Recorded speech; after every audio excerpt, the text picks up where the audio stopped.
I think I'd say what we always say to everybody is just start at the beginning. That's usually the easiest thing to do, right? Just start at the beginning of the process and pick one thing to work on and work on that first and get it done and then move on to the next, right? There's probably things in each of these buckets you need to work on. Cool. Like you'll get to that in time. But if you work on things out of order, you're going to get your result is going to be out of order, or it's not going to be the best result possible. Until right now, this very moment, contractors have always been on their own, not as tradespeople, but being alone and knowing how to take their business to the next level. They call us working class, they call us blue collar. They say that we don't have the smarts to become the business owner that we're meant to be. That is such bullshit. You have the ability. You're more than any of that. The question really is, where do you get the insights that you need specific to contracting to systemize your business so you can get your profits to pay for your freedom? I'm Andrew Houston. I'm going to show you how to make more profits, how to get more control, how to get more freedom in the simplest, quickest way possible without any of that bullshit. Welcome to the No Bullshit Podcast for Contractors. Listen up, level up, and if you learn something, like the video, subscribe to the channel, change your business, change your life.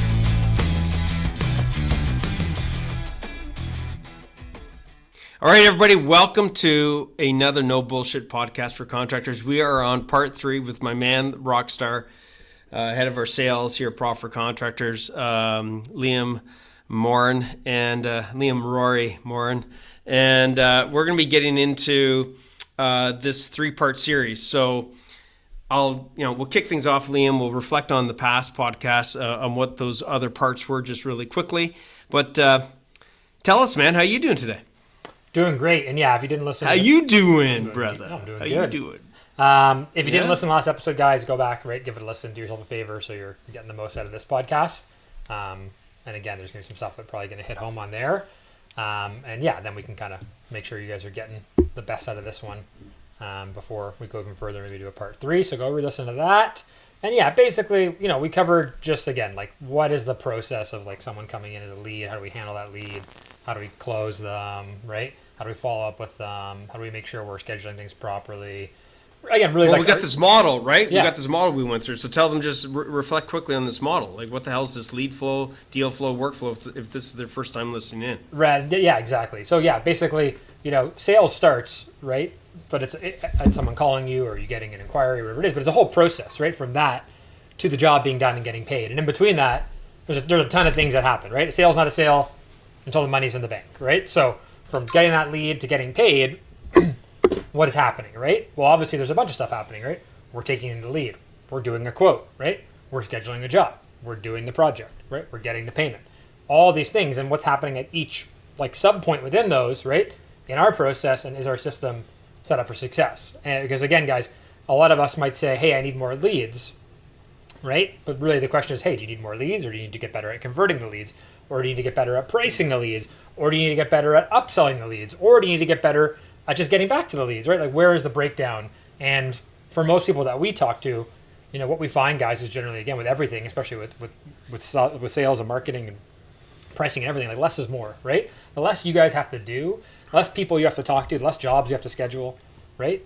The more money you can make and the more time you have back to live your life and have your profits pay for your freedom. So at the end of the day, right, I think we all want to do more with less, right?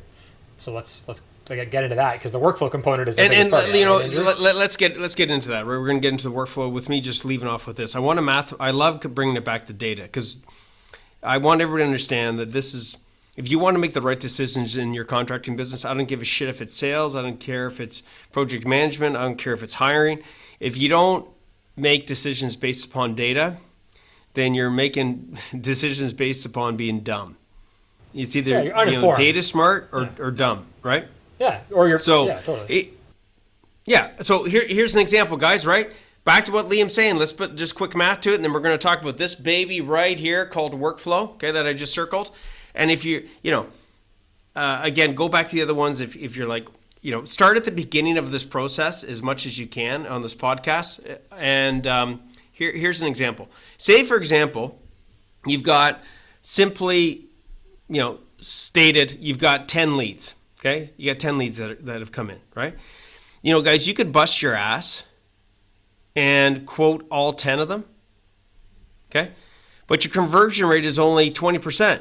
So you land 2 jobs, Or you fucking filter out 5 of them, focus in on the 5, and convert, right? So that you get 3 or 4 of them. Like, which one's the best approach? Plus, the ones that you're going to be getting because you filtered better are probably going to be Class A clients that you want to work with. So guess what? What Liam is talking about, guys, is not bullshit, hence the No Bullshit podcast.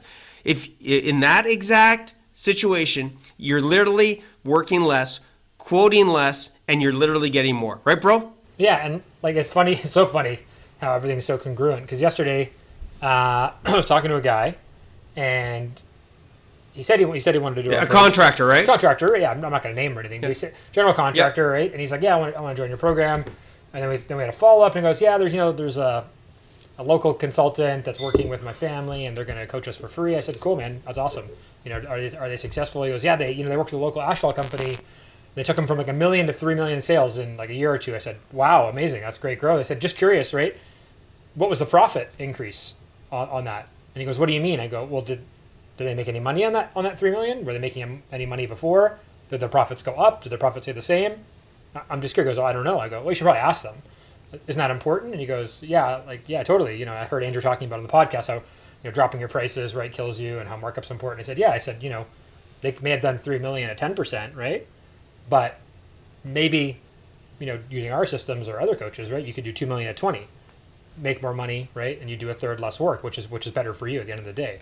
Oh man, totally. I'd rather do $2 million and make 400 than do $3 million, make 300,000. So again, this, a lot of coaches, right? We see this, guys, in our space especially, like a lot of people who coach contractors or claim to be coaches for contractors or experts, all they ever really mainly talk about is sales and growth, right? Yeah, we're going to 10x your sales, and we're going to build you a sales team. We're going to get you all these customers, right? But then, guys, that's just, you're going to have a whole new set of problems, right? And why, Andrew? Why is it that a metric? Why is that a thing that people like to offer and market it and consult the contractors on? Why is it sexy to talk about sales like that? Are you asking me? Yeah. Why do you think, right? Those guys pitch all that. I think I'll tell you why. Because sales is simple. Okay. In every contractor, every one of you guys listening in, I have a funny suspicion you are more tuned in with your sales numbers because that's just what you know. It's like, in other words, if we were to look at this like a fucking iceberg, this iceberg, this massive iceberg, you guys have seen this on National Geographic or whatever, right? You got this fucking iceberg, guys driving along in the fucking boat. Liam's like, where's Andrew going with this? But anyways, guys driving along with the boat. All you see is this crest of fucking ice. It's maybe 2 feet above the water, and they're like, oh man, look at that ice over there. Meanwhile, below the fucking water is like, 100 feet of ice. Okay? That's the same as how sales are looked upon. We just look at the surface. They get down into what's profitable. They get down into the structure of like, if I'm landing these $3 million in sales, what kind of people do I need? How do I systemize that? They're like, oh my God. Well, yeah, that's because that's the fucking shit that most people don't understand. Okay? Most people can only talk about sales because that's all that they can talk about. It's the simple metric, yeah. Right? It's the simple language. Right, bro? Right. And I think what it really is, Andrew, is that most people are actually scared and don't want to talk about the other stuff because they know that's where they're weak. And they know of all the work they're going to have to do, right? And it's like that's the thing. Again, if you were to wake up most contractors like at 4 a.m. in the morning in their bed, and you woke them up, okay, how much work do you have booked like for the next 3 months? How much sales? Like pretty much every one of them can answer it, right? Yep. But if you wake up most contractors at 4 a.m. and you say, hey, that 3 months of work you have booked, yeah, cool. What's your net profit going to be on that? How much cash flow do you need to support that, right? Totally. Dude, it's so true. Okay, so let's feather from that analogy right into our baby called workflow, which is, as an example, like if you woke him up at 4 o'clock in the morning, you go, "Hey, brother, what's your plan? Are your jobs progressing to profit? Yeah. What? Well, how's your workflow? What do you mean?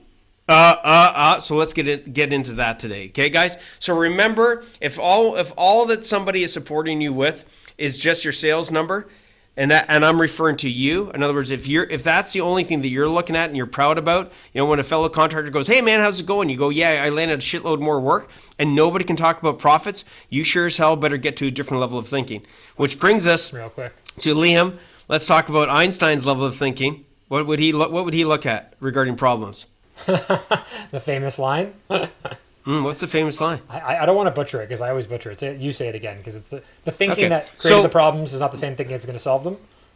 something to that effect. The level of thinking that created the problems will not be solved with the same level of thinking. You're like, what? Yeah. So whatever fucking problems got created in your business right now today as you're listening in, whatever problems are existent in your business right now today, okay, they cannot be solved by the same level of thinking that created the problem. Otherwise, guess what? You'll never solve the fucking problem. So today, we want to get your level of thinking to the next level. And let's talk about workflow. So we talked about bringing in leads, bingo. We talked about landing them. Great, everything's done. No, man. Now is where this is where it can go off the rails. This is where we make or lose all the money, right? Like, let's be honest, guys. This is where the rubber meets the what? The road. This is where we actually get into it, right? Baby. Yeah. But then, guys, we've done all this work, right? We've put all this time and effort into like to market and sell and land these customers, right? And time, right? And then only for a lot of contractors to turn around and ignore the workflow systemization part, and all that hard work ends up again usually just being for naught, right? So let's break this down for the audience here, okay? Like, guys, when I say I'm dumbing it down, I think I'm like, we're trying to make it simple, okay? Dumbing it down doesn't mean like we're dumb. It just means that we want to make it so simple. Yeah, like I used to say this a long time ago. Remember, Liam, when I was doing, on stage and shit like that, and I used to go, hey, man, if my 13-year-old son or my 13-year-old daughter can't understand this and explain it back to me, well, then it's too complex. It's not broken down. So tell us a little bit about this right here. Work and flow. Yeah, I think the first place we have to start, this is where things just like the pre-start, right, guys? This is where basically your job is going to be either set up for success or not, and where it's going to go off the rails. So if you're the owner, you're doing the sales, okay, and then passing it to your team, or you're still kind of involved in the project, or maybe even you have salespeople, but for most of us, that's not the case, so we're just going to assume it's the first. This is the biggest breakdown, okay? Is you sell this job, you quote it, and when you hand the job off to your team, right, there's or maybe there's a lack of, or maybe you're currently not, clearly defining like the project scope, right? What are all the details? What are the customer's expectations? And then also involving the customer in that handoff. So if you're going to sell the job, you're going to sell this customer on this vision for this project, and then you're not going to do a warm handoff to your team, right, as to who the main point of contact is, how the job's going to go, right? Then you're already, again, setting yourself up for failure, right? So there's all these things in our head, maybe things we promise the customer, small details in the job, whatever it is. But these are things we have to communicate to our team and to the customer, and for them to both know how communication is going to go during this project, because you're going to be busy selling other jobs, right? Doing other things in the business, working on the business. And if you don't do this, then you're going to get sucked into working in it, which is like taking a million phone calls from the client. Why is the countertop on the back of the deck? What's going on here? I thought the guys were going to do this today. When's the electrician coming, right? Like, how many of us can relate to that, right?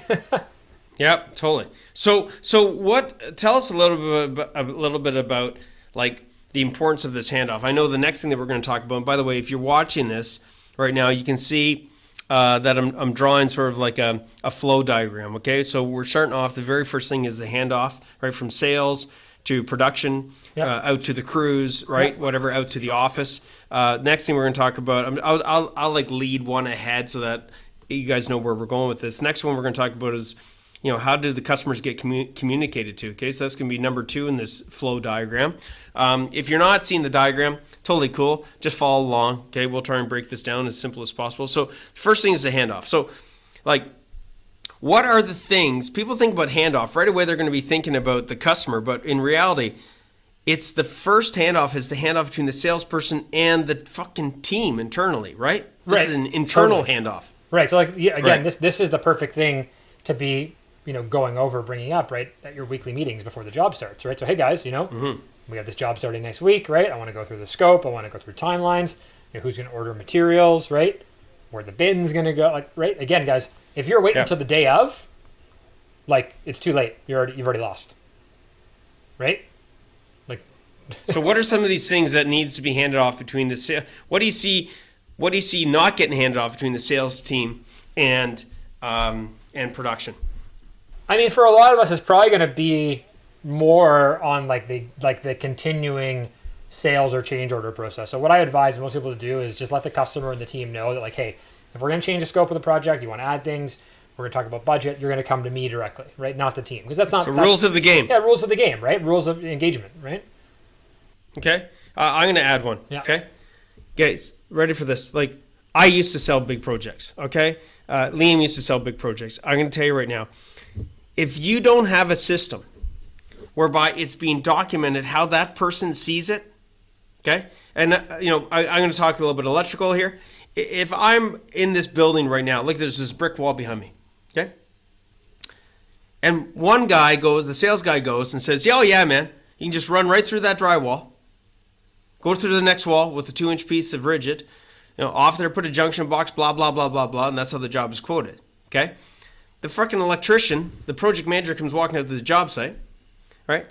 Sales guy hasn't properly done his job in communicating it, and the project manager decides, I'm just going to go through the brick wall and then make a right-hand turn. Trust me, all of you listening in, whether you're an electrician or not, you know that second option is going to take a shitload more fucking time. Right. Maybe it was communicated between the client and the salesperson. Whatever you do, don't damage that old historic wall because it's by the city. If we fucking break that down, we're going to be shut down. And the project manager goes and takes it. He has the right intention. And what happens, Liam? Fucking project gets closed down. The fucking hours go through the freaking roof. The fucking client is upset. And the project manager had the full intention of like, no, I'm going through this wall because it's the easier way, right? Yeah. It's the better way for the whatever, right? It's the preferred option, right? Right. So you want to make sure, I'm putting a little symbol here. You want to make sure that the set of eyes, those are supposed to be eyes, Liam, okay? Bad by it, drawing. And this is another huge thing here too, guys. Like this is where like everything that can go wrong on a job will go wrong, and everything that you do at the start of the job properly helps you at every stage of the job if there are other issues. Or if you get off on the bad foot with the client, you start the experience poorly, you're now behind the 8 ball. So when there are issues and you're gonna have to ask them for more money, because things take longer, because you knock down a wall and you discover there's knob and tube and you weren't expecting that, or there's asbestos, right? Exactly. Is that customer more or less likely to trust you and give you money, right?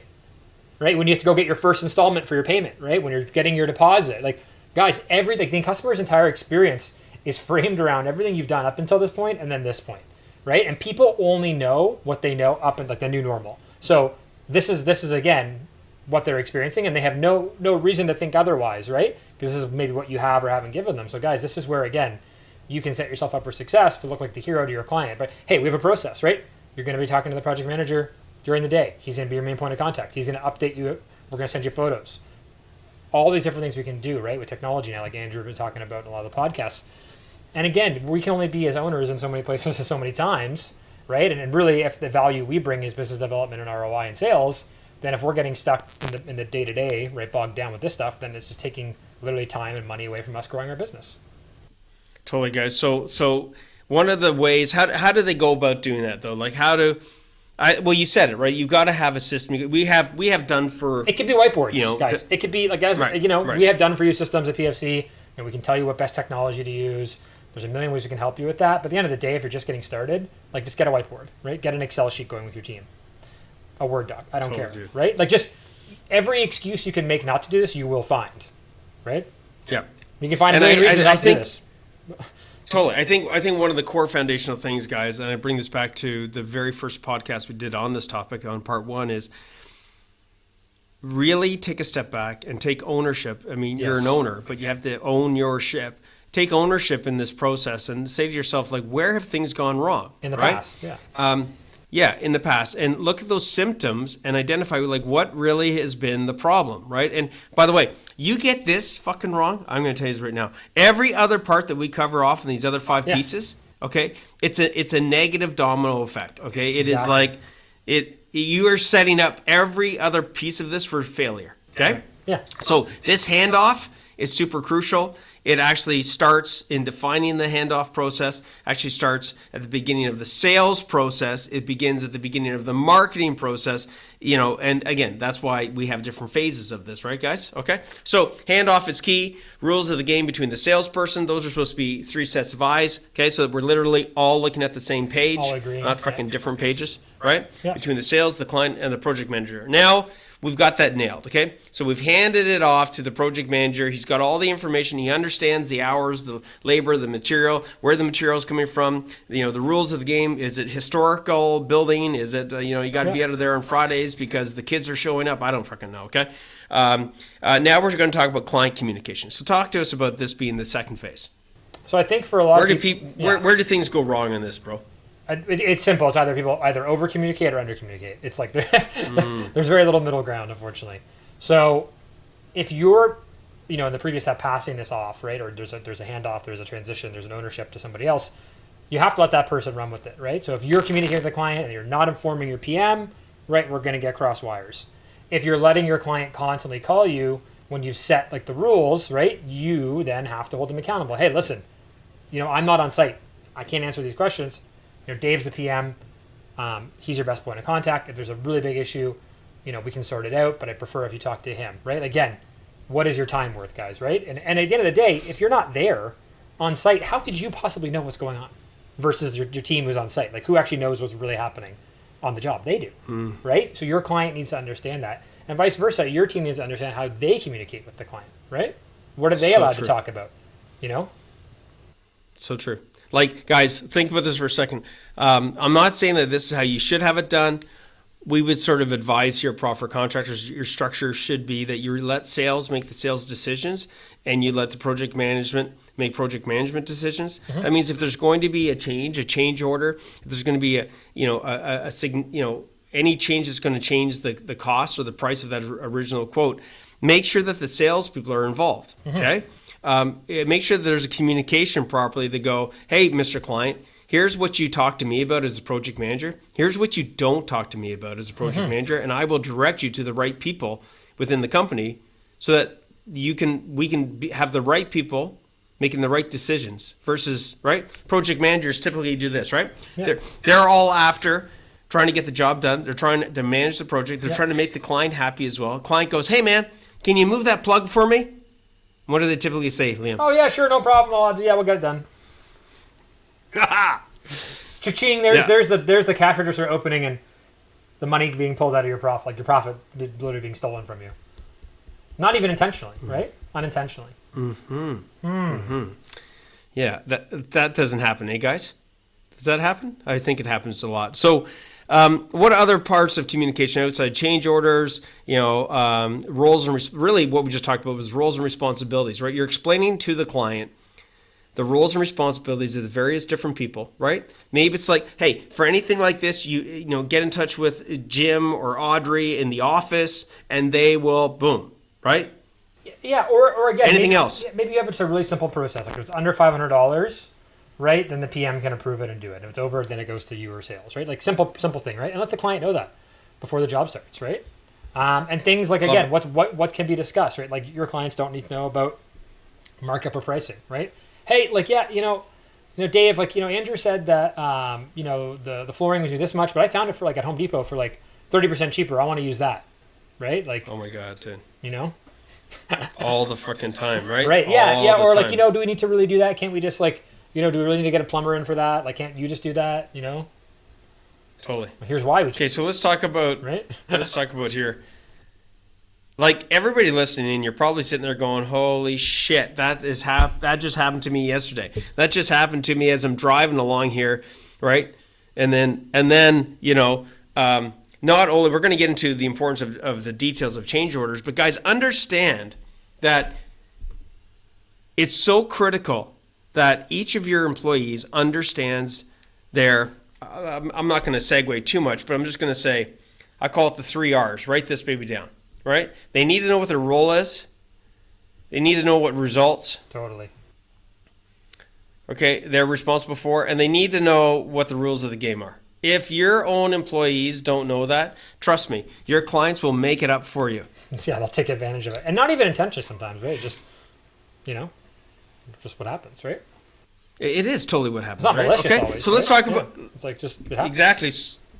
So we're looking at these change orders. Okay, what are some of the things that we got to be? What happens with, like we talked about some of this, but what are the details that need to be considered regarding change orders as far as the process? And we talked about upsells as well, right? Yeah. So guys, We're still talking sales. Yeah, like listen, you're always with your business, really, like especially with this kind of stuff in your sales process, like the best offense is a good defense. Okay, so really your change order process is something you should have documented and communicated to the customer during the sales and quoting process. It should be in your contract, right? This should be something we're constantly reiterating to the customer. Okay, because again, it's not fair to us to A, surprise them with it, or B, right, have to get into a negotiation with them. That's the last thing we want, right? So we want them going into this project to know, hey, this is how we handle change orders, right? It's not an if, it's a when, right? We're always going to have a couple on a project. This is how we build them. This is how they get billed, right? You're going to sign off on, if they're over $500, for example, you sign off on them under, right? We just add them and we'll invoice you and we'll separate it on the invoice. Okay, cool. Here's who's allowed to do it, right? Here's the process. And again, like this is something that we should be really, like Andrew said, making part of our presentation for us, our sales process and including in our contract.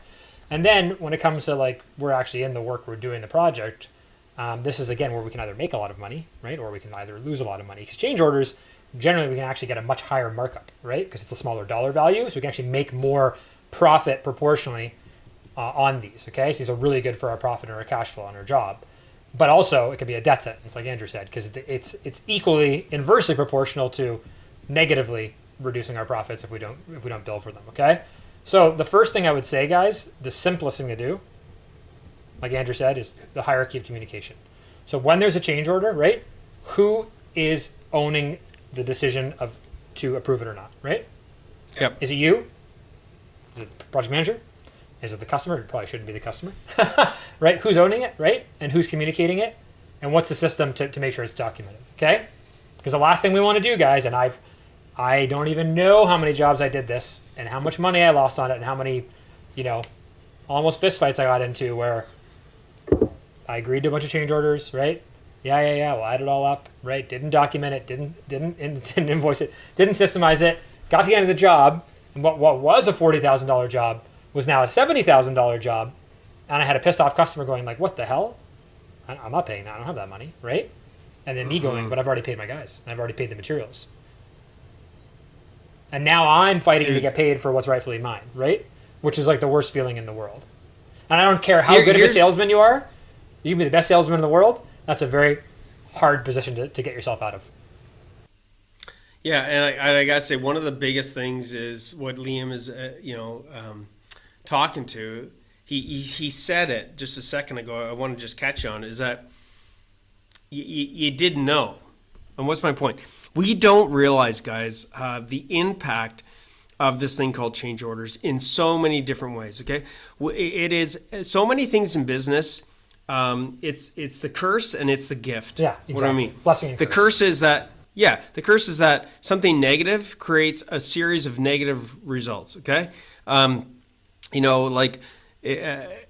reality is that you're either getting a tap on the shoulder right now to go, I got to do things differently. You're going to get hit in the back of the head with a fucking 2x4. You're going to get ran over by a transport truck. I don't know which one you're going to go, holy shit, I'm realizing that I got to make some major changes. Okay, on the flip side, it's realizing that, hey, man, I made the small little change, and all of a sudden you have a positive change and then a massive freaking change in profitability and control. Because look, here's some of the things you don't realize.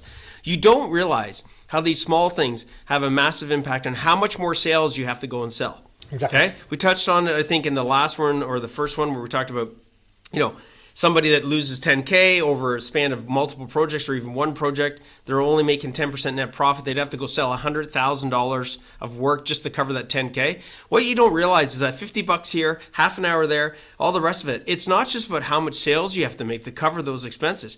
What about the project manager?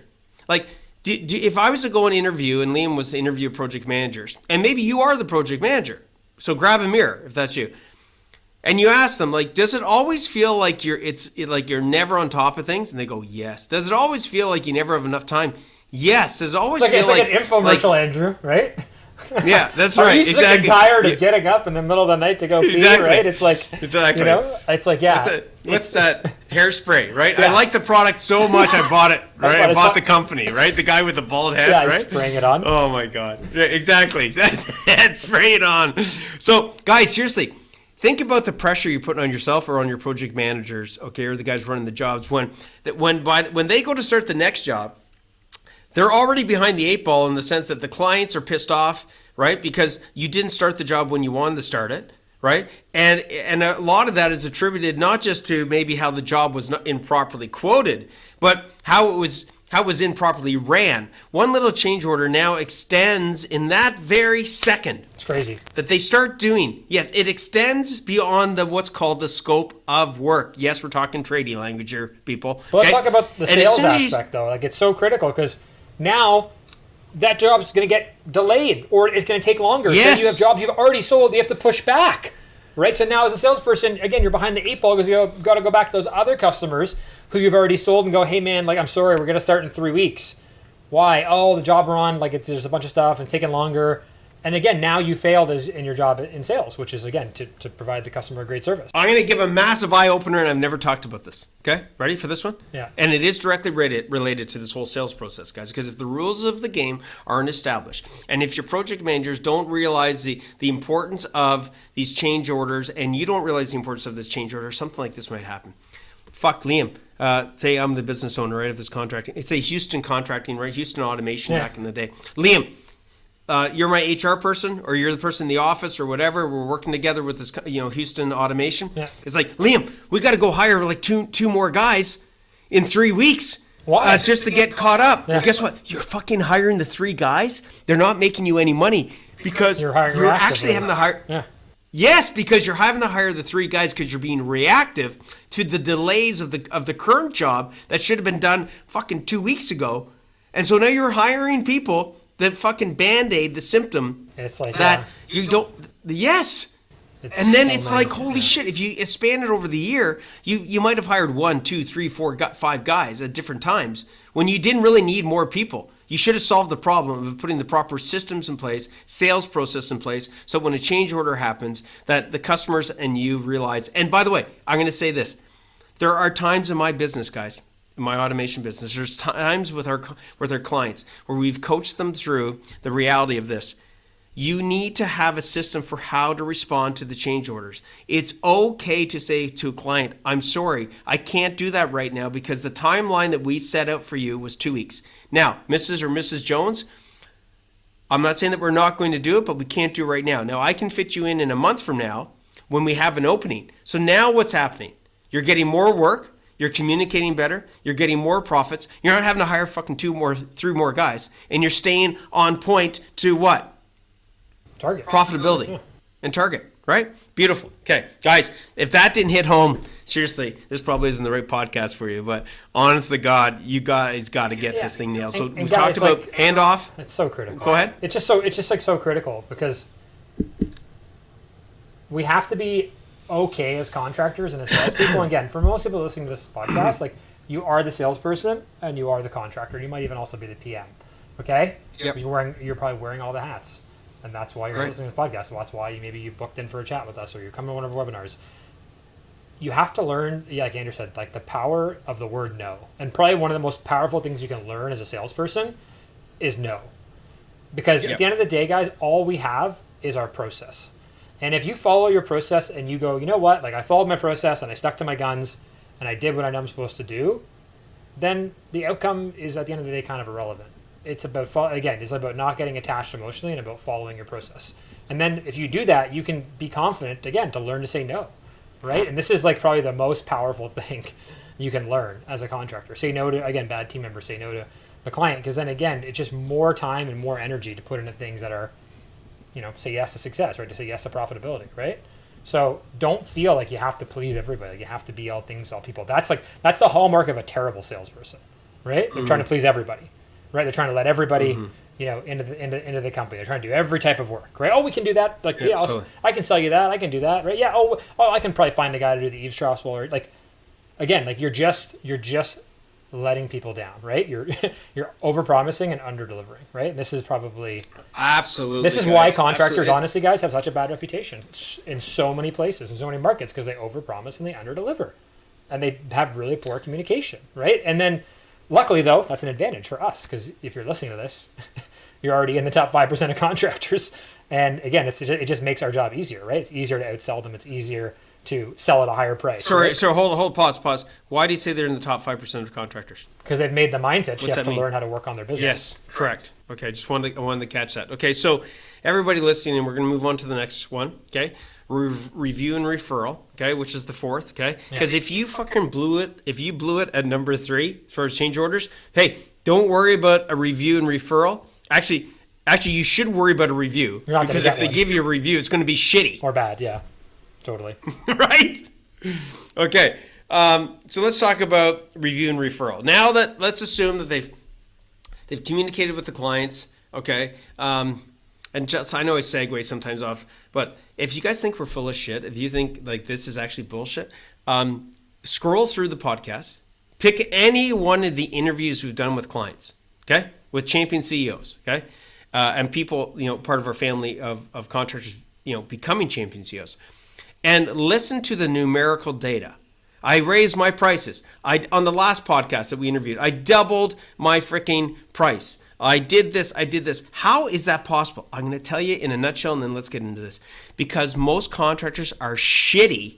They're so bad at this stuff. The clients are, prospects want to have this stuff in place as bad, if not more than you do, so that they can get what it is that they're asking for, right? Guys? Totally. Like, seriously, okay?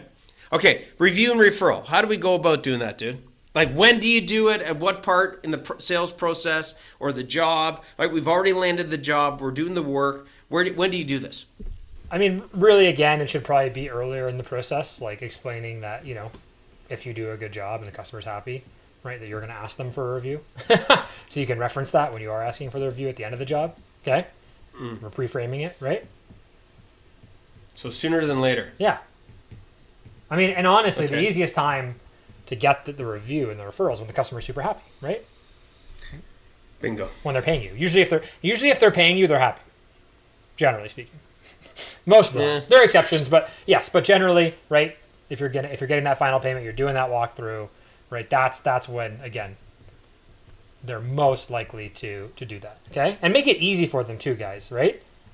Right? To make it a simple link. Hey, you just click this link, I'm gonna send it to you, right? Add it on the invoice, like just make it as easy as possible for them to give you that review, right? Why don't people, like even people that do ask for reviews, what are some of the reasons that they don't get them?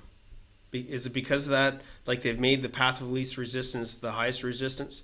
That's one thing. They don't give the customer any incentive to do it, and again, it's back to the sales thing. They don't follow up, right? they send the link once and think the person's just going to do it. There's no follow up involved, right? Mm-hmm. Like reality is, you're probably going to have to follow up with the vast majority of people to get the review, right? Very few are going to do it on the spot. Okay, I'll challenge you to that one. To write a sincere review, yeah, you can go ahead. Okay, so, and by the way, guys, remember I keep talking about the No Bullshit podcast. This is not about, hey, Liam and I, like, let's check off all the boxes, not disagree. Of course, we're here to, like, literally together, to maybe call bullshit on each other. It might not necessarily be bullshit, just maybe a different way of looking at it. Okay, but regardless, it's different opinion. Okay, that's how we're looking at this. Okay, so here's an example. You guys might want to write this sucker down. Okay, so one of the ways of getting a review, okay, is to get a result. And one of the best results is a result that they did not expect. So here's an example, okay? When you can over-deliver versus, under-promise, over-deliver. Yeah, no, totally, right? Under-promise, over-deliver, okay? It might go something like this, okay? How many fucking contractors don't clean up their job sites? How many times does somebody come in, especially electricians or drywallers or whatever the trade, and they leave fucking little piece of insulation Wire. underneath the goddamn carpet, all this stuff, okay? So whatever it is, okay? They don't clean up their shit, all the rest of it. Could you imagine, guys, and I'm just going to use somebody might say, oh, but I do big projects, I don't do service work. Okay, well, guess what? Either come to us and we'll help you give you the answers to it, okay? Or you're going to figure it out using this principle, okay? So here we go. It's a service call. Guy goes in, okay, or installing a re furnace, and the guy's about to finish the job, and he does something like this. Hey, Mrs. Jones, we're just going to clean up. Mm-hmm. I want to make sure that when we leave this job site, I'm going to do a walkthrough with you to make sure that it basically our mission per the owner, and maybe this is you. Our mission is to make this so that it seems as if we were never here, and as a matter of fact, that the place is actually better than when we came. Okay, Mrs. Jones. So Jimmy's got the vacuum. We're cleaning things up. I'm going to do a walkthrough with you in a minute. So imagine this: they go down to the furnace. Okay, they clean everything up. They vacuum. They fucking wipe down the furnace with a cloth. By the way, I'd love to hear any of you guys that do freaking furnaces where you actually sit there with a bucket of water and wipe it down so there's no dust on the thing. You're like, what? Big deal? Oh, yeah, it's a big deal. Why? Because nobody else does that.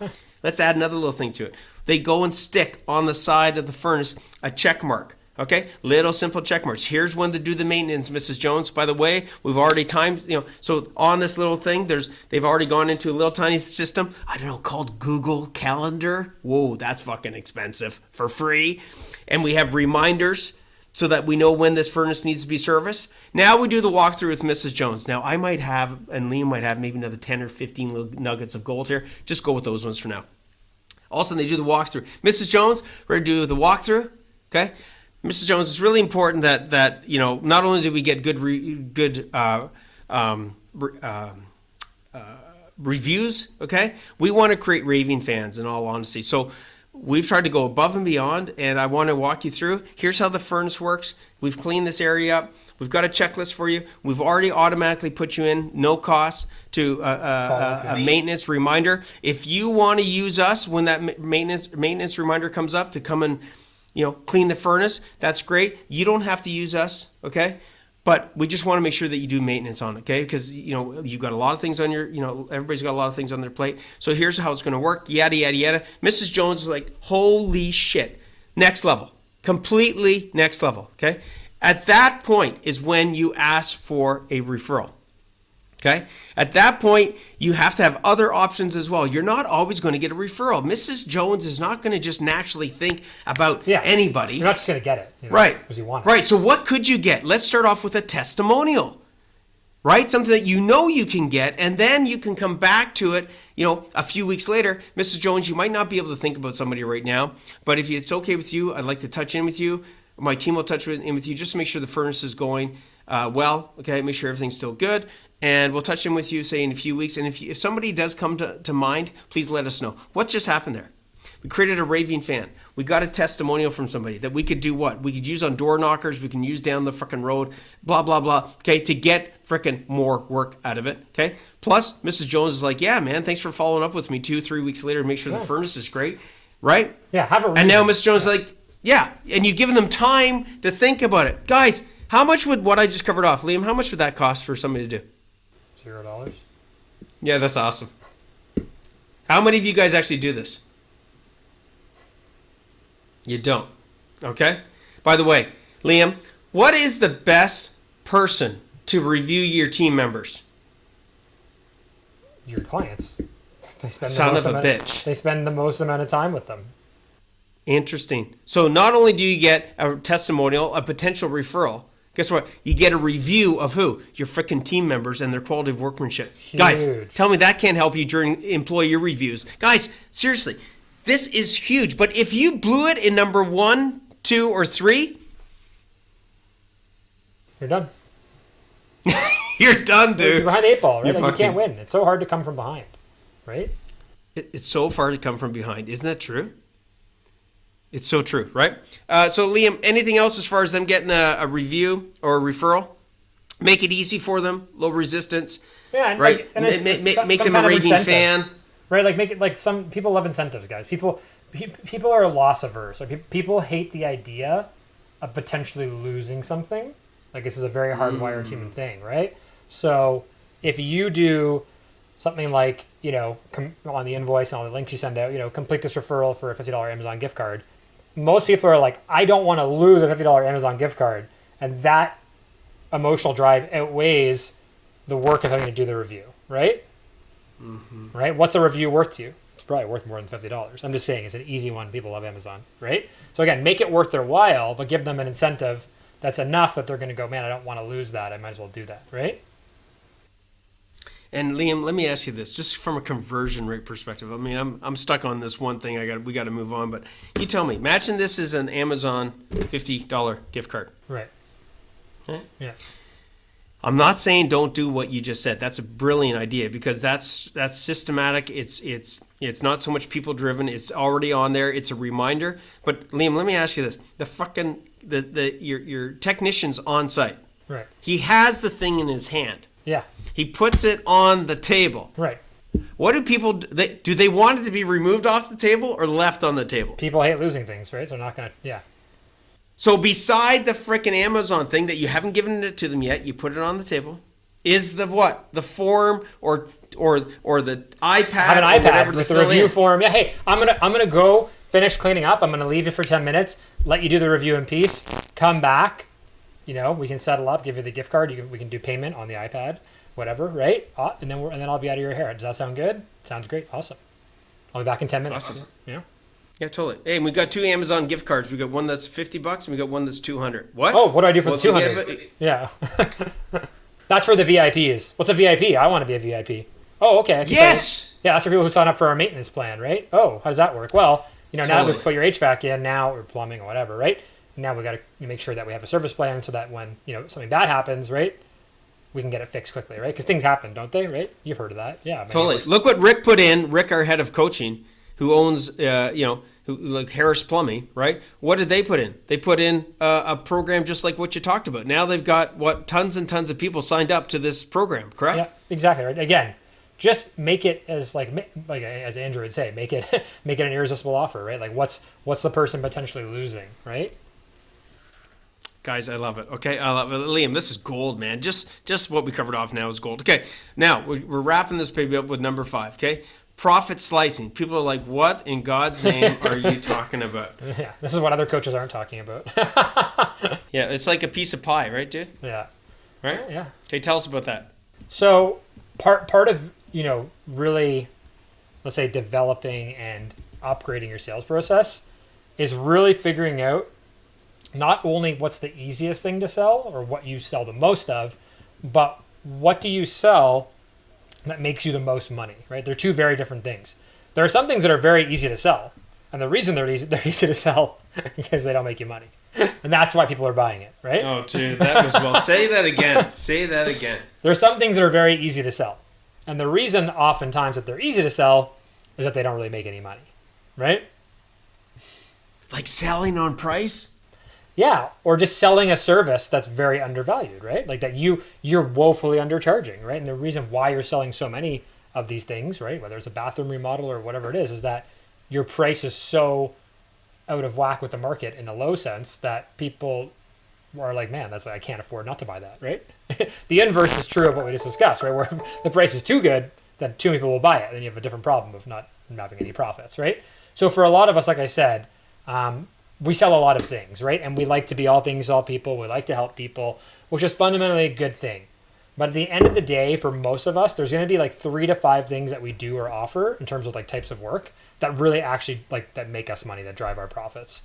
So as we're doing this, as we're selling these jobs, we're completing them, it's super important, right? And this is where we get the feedback from the team to look at these jobs and analyze them and go, did this job actually make us money, right? Because it might have went well. It might have been a great project. The customer might have been super satisfied. It might be like a great photo, before and after to put on your Instagram. But all of that is completely irrelevant if the job didn't make any money, right? Interesting. A lot of people would be, if they just dialed in to just this part, like they skipped ahead, they would think, I thought they were talking about sales. Yeah. And it's like, well, yeah, guys, what Liam is saying is gold in the sense that, I drew this little, diagram. It looks like a bad pie. Okay, like a bad diagram. Bad pie chart. But pie chart. Exactly, pie chart, dude. Right? It's a pie. If you don't know Okay. Where you're at from a profitability perspective per service, how will you ever know what to market and what to sell? Okay? Because too many contractors, tell me, Liam, how many contractors actually are selling shit that is not profitable? 90+%. Give me. Do you have a client that you've coached that where this was happening? I think every single person who's ever joined any one of our programs has raised their price. Like there's the outliers would be people who didn't, because most likely they were the outliers of they were already really well priced and charging a lot, or they just like by dumb luck they happen to be charging correctly. But it's like it's the exception, you know, right? Vast majority of people just are not charging enough, and this is the beauty of sales. In that when you start to track this stuff, guys, you start to see like your conversion rate and what you're selling your projects for, and you start to improve these processes, you start to realize, hey, like I can actually charge more and I can actually convert less and make more money, or I can keep my conversion rate and still increase my prices, right? And really amplify my profits. Because again, you're adding a process, you're confident, you have data, and all of a sudden this is what allows people to truly scale their business. Like what holds most people back, aside from obviously the systems and the team, from really growing their business, is just knowing if they're actually making money and that the work they're selling is profitable. Okay, so I'm going to add a new little baby to this. You ready, dude? Right. Here we go. And this data PSP. will often shock you guys. Like, and where we see this is like a really common one where, someone will join our program. Specifically, I'm going to say more the coaching program, right? The Champion CEO program. They're like, yeah, like, I'm selling like, $300,000 additions. I did like, I got all these jobs lined up, right? I got these big projects. Okay, cool. And then we get into it and we go, hey, like, did you know? All right, like maybe they're on a call with Shauna or me or Jay, or they're on one of the group sessions, right? And it's like, hey, did you know that like that $50,000 bathroom you did, it actually made you like 24% net profit? Like it made you $11,000. Whoa. And that $300,000 project that you did, right? Big, like a lot more complexity, a lot more moving parts, a lot more people, right? A lot more materials and invoices and subcontractors, just way more complex, right? You actually only made, 9% net profit, right? So $27,000. So proportionately, right, you're actually losing money because you could do in that same amount of time 4 of those bathrooms, right, and actually make more profit. Totally, dude. So let me elaborate on what Liam's saying here. Okay, I put PSPP. What the fuck? Like what? PSPP. Never heard of it. A profitable sales people process. So what the hell does that mean? Listen, guys, be clear on this. The more that you can get salespeople selling profitable products, okay, then the more that you can do what? You can pay salespeople to sell more profitable products. Like what? Yes, if salespeople are driven not just by sales, but by the profitability of what they're selling, I'm going to tell you right now that's a fucking game changer, okay? The profitability of what they're selling. How many of your salespeople, including you, I'm going to tell you right now, I don't hear hardly anybody on sales podcasts and all the rest of this freaking stuff. I'm not bashing people. I'm just saying they don't think of profits. It's the mindset, right? You want to have salespeople, like we're working with McGrath, right? Like plumbing company, big plumbing company. And he's got all these salespeople, 4 or 5 salespeople. And the guys are like, sell, sell, sell, sell, sell. Peter, bred into their brains, sell more, sell more, sell more. But that subtle little difference is a massive impact. It's like you are to sell more of the profitable products.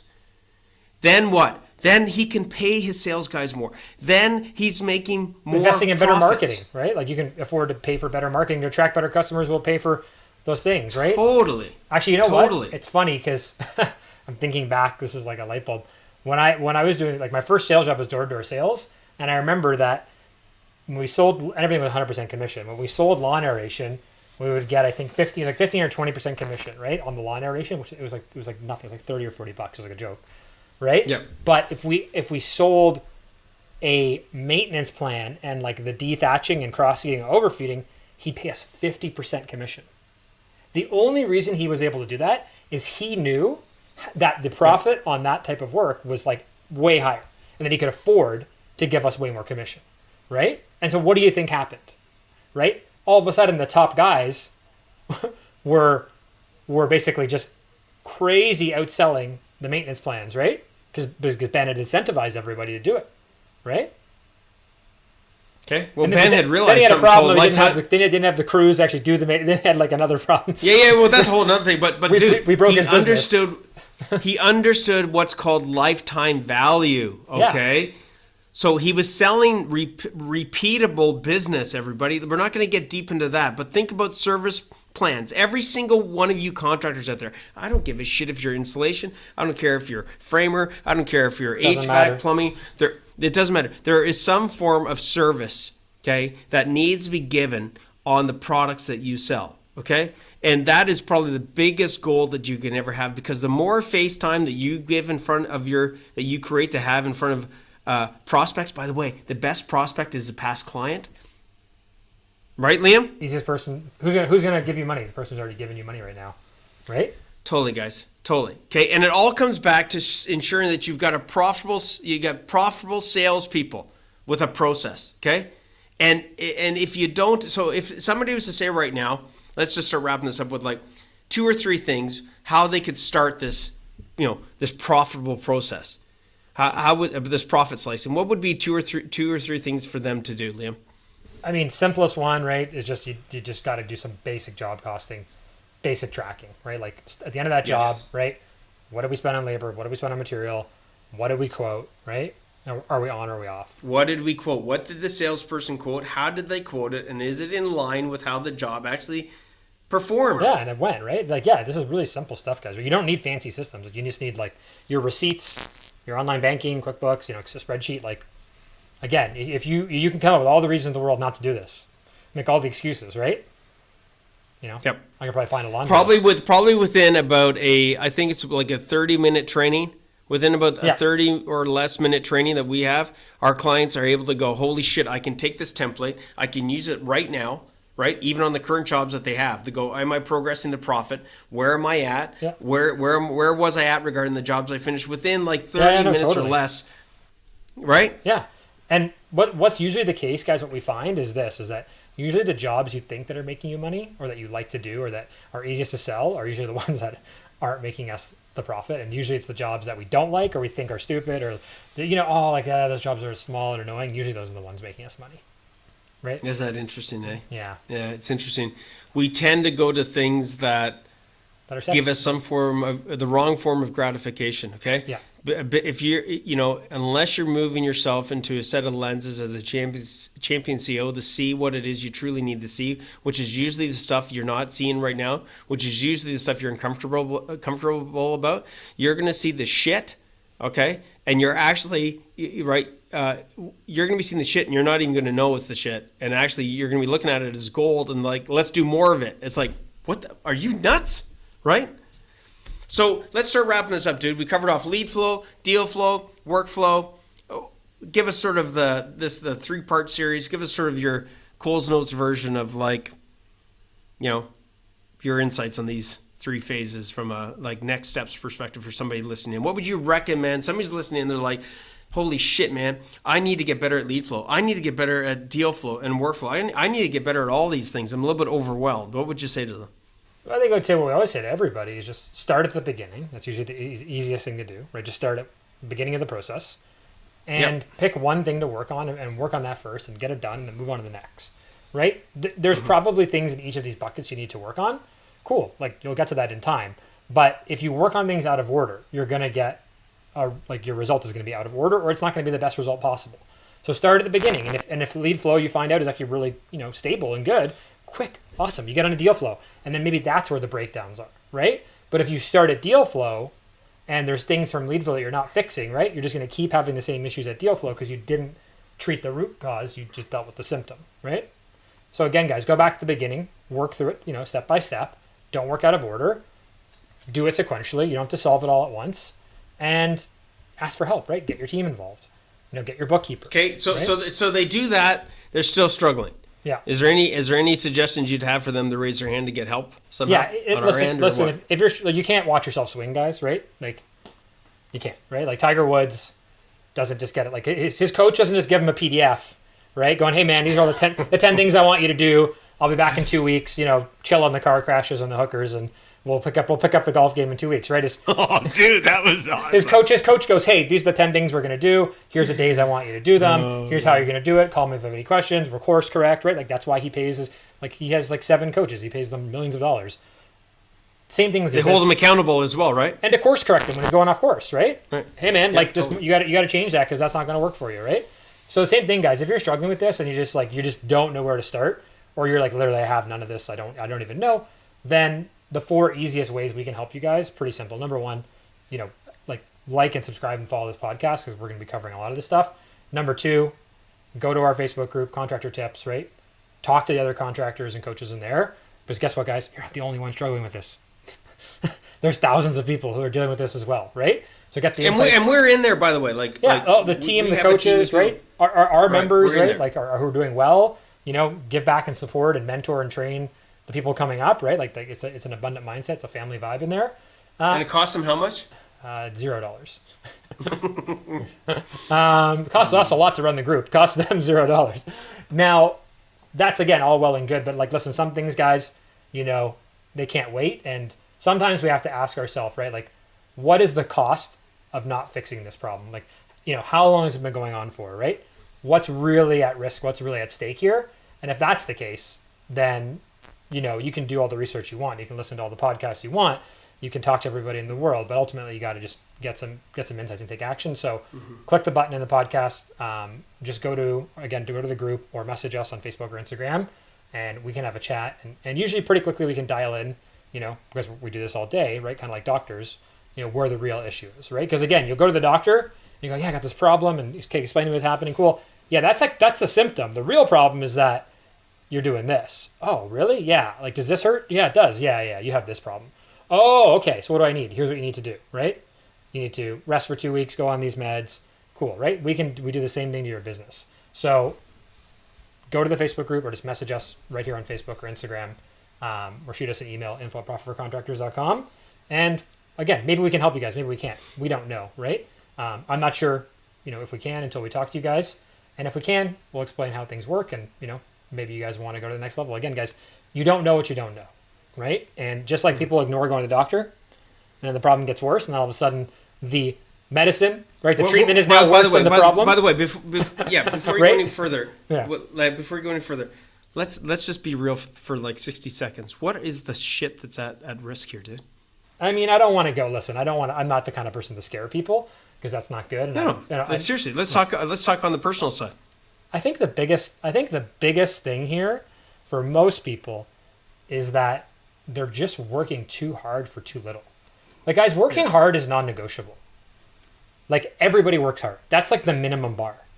There's how many single moms are out there working their butt off, right? Mm-hmm. People who actually work hard and see the fruits of their labor, that is a very small amount of people, guys, right? That's a very tiny subset of people, okay? And unfortunately, like Andrew said, the things that got you to where you are not going to get you to the next level. And if you're just working too hard for too little, and that can be in every respect. That can be your profit. That can be your time. That can be, how your family is getting impacted. It could be, how you're showing up for your people. But if you're working too hard for too little, then fundamentally, you probably need to change something. And like I said, the people in Africa, digging gold out of the ground, they're working hard. Doesn't mean they have a good life, right? So you have to then apply the mindset of the person you want to be. So if you want to be successful, if you want to figure this stuff out, you have to start thinking of the mindset, right, of a successful person. Someone who's fat or someone who's on drugs, they don't get skinny or get off drugs by thinking with the same mindset they have. They start to adopt the mindset of the skinny person, right? The mindset of the sober person.